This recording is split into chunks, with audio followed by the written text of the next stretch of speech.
जरांगे पाटील यांचे मराठा आरक्षण आंदोलन दडपण्यासाठी सरकारचा नवा प्लॅन.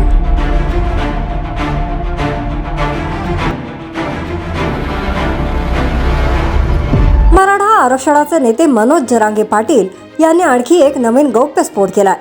त्यांचे आंदोलन दडपण्यासाठी सरकार स्वतःचे आंदोलन उभे करणार आहे. सरकारचे 2 मंत्री त्या आंदोलनात सहभागी होणार आहेत.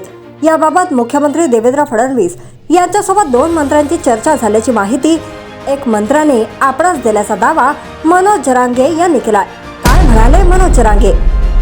माध्यमांशी बोलताना मनोज जरांगे म्हणाले, सरकार आणखी एक मराठा आंदोलन उभे करणार आहे. त्या आंदोलनात 2 मंत्री असणार आहेत.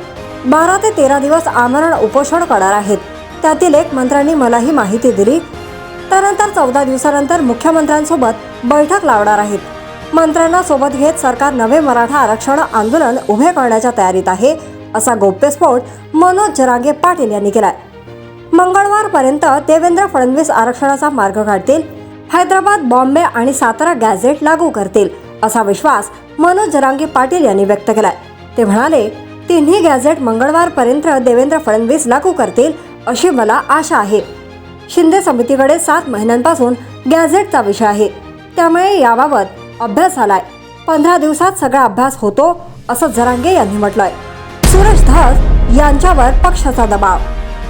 मनोज जरांगे म्हणाले, धनंजय मुंडे यांना भेटण्यासाठी सुरेश दासावर भाजपने दबाव आणला, परंतु सुरेश धस यांनी मराठ्याला हे सांगणे गरजेचे होते की माझ्यावर पक्षाने दबाव आणला आहे. मात्र सुरेश धस यांनी धनंजय मुंडे यांची भेट घेतली. आमचा सुरेश धस यांच्यावर भरपूर जीव होता, परंतु सुरेश धस धनंजय मुंडेला भेटले, त्यामुळे मराठ्यांचा विश्वास उडाला. तर तुम्ही अजूनही YouTube चॅनलला सबस्क्राईब केलं नसेल तर ते लगेच सबस्क्राईब करा.